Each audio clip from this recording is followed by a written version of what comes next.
পশ্চিমবঙ্গে নারী নিরাপত্তা আরও জোরদার করতে রাজ্য সরকার চালু করেছে একটি নতুন বিশেষ পুলিশি উদ্যোগ, যার নাম দুর্গা সুরক্ষা বাহিনী।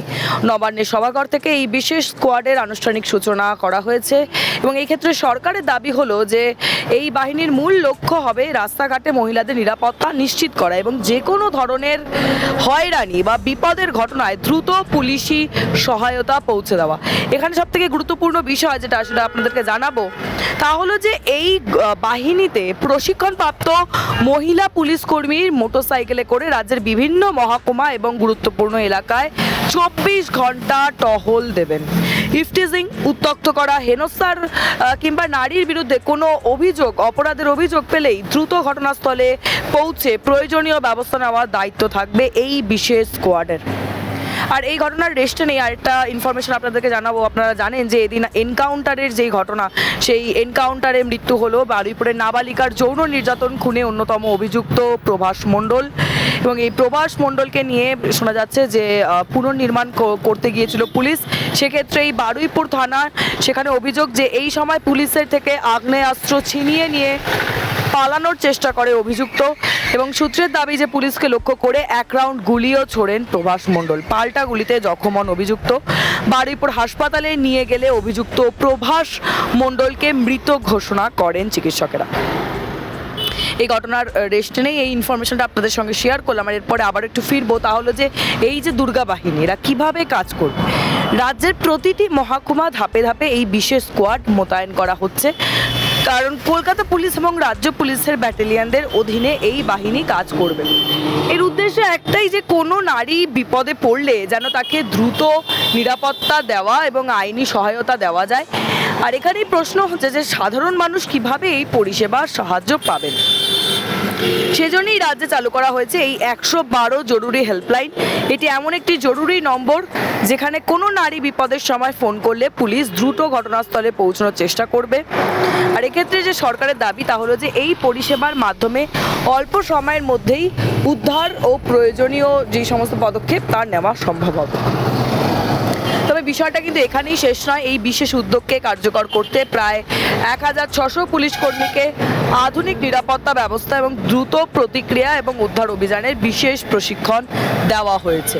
দ্রুত নজরদারি ও টহলের সুবিধার জন্য তাদের স্কুটি এবং বিশেষ গাড়িও কিন্তু দেওয়া হচ্ছে, যাতে শহর ও গ্রাম উভয় এলাকাতেই দ্রুত তারা পৌঁছে যেতে পারেন। আর এর পাশাপাশি আরও একটি গুরুত্বপূর্ণ পদক্ষেপ নেওয়া হয়েছে, তাহলে যে রাজ্যের প্রতিটি থানায় একটি করে সাইবার হেল্প ডেস্ক চালু করার পরিকল্পনা রয়েছে। সেখানে প্রশিক্ষণপ্রাপ্ত মহিলা পুলিশ আধিকারিকরা দায়িত্বে থাকবেন। ফলে অনলাইন প্রতিরক্ষা, অনলাইন প্রতারণা, সোশ্যাল মিডিয়া হেনস্থা, সাইবার বুলিং বা অন্য কোনো সাইবারি অপরাধীর অভিযোগও কিন্তু মহিলারা সহজেই জানাতে পারবেন এবং প্রয়োজনীয় আইনি সহায়তা পাবেন। সব মিলিয়ে বলাই যায় যে এই সরকারের দাবি অনুযায়ী দুর্গা সুরক্ষা বাহিনীর মূল উদ্দেশ্য হলো নারী নিরাপত্তা ও আরও শক্তিশালী করা, দ্রুত পুলিশি সহায়তা নিশ্চিত করা এবং আইন শৃঙ্খলা ব্যবস্থাকে আরও কার্যকর করে তোলা। এই উদ্যোগ বাস্তবে কতটা সফল হয় তার সময়ই বলবে, আমাদেরও নজর থাকবে সেদিকে। তবে সরকারের তরফে জানানো হয়েছে যে নারী নিরাপত্তাকে আরও শক্তিশালী করতেই এই বিশেষ বাহিনী গঠন করা হয়েছে। সরকারের পক্ষ থেকেও চিন্তা ভাবনা রয়েছে যে রাজ্য স্তরে সাইবারকে, যেমন বিভিন্ন বিভিন্ন দপ্তরের উচ্চ পদের আধিকারিকরা রয়েছেন, এডিজি লেভেলের, আইজি লেভেলের, সাইবারের ক্ষেত্রেও আমরা এই ধরনের সিনিয়র আধিকারিককে এক্সক্লুসিভলি দিতে চলেছি, যিনি পুরো রাজ্যের cyber help desk, cyber police station এবং এই সংক্রান্ত যে বিষয়গুলো রয়েছে সেটা করবেন। ভারত সরকারের স্বরাষ্ট্র দপ্তরের সঙ্গে সমন্বয় রেখে এই কাজটা করবেন। এই উদ্যোগও আমরা গ্রহণ করেছি। মহিলা হেল্প ডেস্ক এত দ্রুততার সঙ্গে রাজ্য পুলিশের ডিজিপি এবং হোম সেক্রেটারির তত্ত্বাবধানে আমরা আজকে শুরু করতে পারবো, এটা আমার আইডিয়াই ছিল না। আমার ধারণা ছিল যে আমরা হয়তো সেপ্টেম্বর মাসে এটা চালু করতে পারবো, কিন্তু তারা বুঝেছেন যে আমাদের বর্তমান সরকারের যে সমস্ত জিনিস অগ্রাধিকারের জায়গায় রয়েছে, সেই অগ্রাধিকারের 1 নম্বরে রয়েছে নারী সুরক্ষা এবং কন্যাদেরকে প্রয়োজনীয় নিরাপত্তা প্রদান করা। তাই আমি আশা করব ভারতীয় ন্যায় সংহিতা, পস্কো আইন এবং নির্ভয়ার ঘটনার পর থেকে আমাদের এই রাজ্যের অভয়ার ঘটনা পর্যন্ত এখান থেকে আমরা যে তিক্ত অভিজ্ঞতা সঞ্চয় করেছি, সেই তিক্ত অভিজ্ঞতা সঞ্চয় করে আমাদের এই নারীদেরকে এবং কন্যাদেরকে আমরা সুরক্ষা প্রদান করব, জাস্টিস দেব, এবং তার জন্য এই সরকার জিরো টলারেন্স নীতিতে চলবে। এটা আমাদের মনোভাবও জানেন। আমি আপনাদের সহযোগিতা প্রার্থনা করব। আমি আশা করব আজকে দুটি পরিষেবা হলো। হ্যাঁ, আমি জানি ম্যান পাওয়ারের শর্টেজ রয়েছে। আমি জানি একই থানার বিল্ডিংয়ে আপনাদেরকে ছোট্ট করে কিয়স্ক তৈরি করে হেল্প ডেস্ক করে বসতে হয়েছে। পরিকাঠামোর অনেক অভাব রয়েছে।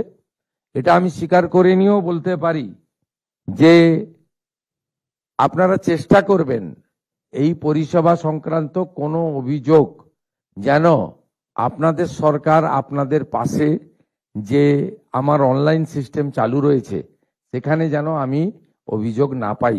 এটা দেখতে হবে। আমি কিছুদিন টাইম দিচ্ছি যাতে এটাকে আপনারা ঠিকঠাক করে নিতে পারেন। এর বাইরেও আজকে অনেকগুলি আমাদের আধুনিক অডিও ভিডিও সিস্টেম, একটি থানার প্রশাসনিক ভবন নির্মিত ছিল আগেই, তার উদ্বোধন পেন্ডিং ছিল। এটা আপনারা করেছেন। এটাও একটা ওই এলাকার মানুষের জন্য যথেষ্ট ভালো সুফল পাওয়া যাবে বলে আমি বিশ্বাস করি। এবং আমি যেটা গুরুত্ব দিতে চাই আপনাদেরকে, সেটা হচ্ছে সুরক্ষিত পুলিশ বাহিনী, শৃঙ্খলিত পুলিশ বাহিনী এবং পুলিশের সংখ্যা, তার সঙ্গে আধুনিক ইনফ্রাস্ট্রাকচার এবং লজিস্টিক সাপোর্ট, এর মধ্য দিয়ে আমরা যাতে পশ্চিমবঙ্গ পুলিশকে অন্যান্য রাজ্যের পুলিশ বা দিল্লি পুলিশ বা প্যারামিলিটারি ফোর্সেস সমতুল্য করতে পারি, এই ব্যবস্থা আমাদেরকে নিতে হবে। এবং পুলিশের যে বহুমুখী দায়িত্ব কর্তব্য রয়েছে, সে দায়িত্ব কর্তব্য তারা পালন করুন, এটাও আমি চাইব।